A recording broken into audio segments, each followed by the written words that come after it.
అనగనగా ఒక రామచిలక ఒక సీతాకోక చిలుక ప్రేమించుకున్నారంట.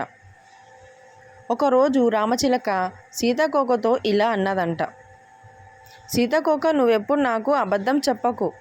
ఒకవేళ నువ్విలా చేస్తే బహుశా నీ నుండి దూరం అయిపోతానేమో. కానీ ఆ సీతాకోకకి తాను ఎప్పుడు అబద్ధం చెప్తూ ఉంటేనే తనకి నచ్చిన రంగులు చూపించి ఇద్దరి మధ్య ఏ గొడవ రాకుండా చూసుకుంటూ నచ్చినట్టు ఎగరొచ్చు అనుకుందట. కానీ కొన్ని రోజులకి ఆ రామచిలుక మాటలు నిజమయ్యాయి. సీతాకోక ఆడిన అబద్ధాలకు సీతాకోకపై రామచిలుకకు ఉన్నంత నమ్మకం పోయింది. ఒకరోజు ఆ రామచిలుక సీతాకోకను వదిలి వెళ్ళిపోయాడు.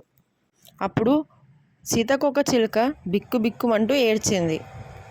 కాసేపటికి సీతాకోక చిలుకకు అర్థమైంది, ఇద్దరి మధ్య ఒక బంధం నిలబడాలి అంటే గొడవలు రాకుండా కాపాడుకోవడం కాదు, ఏం జరిగినా నిజాయితీగా ఉండాలి. అప్పుడే బంధాలు నిలుస్తాయి.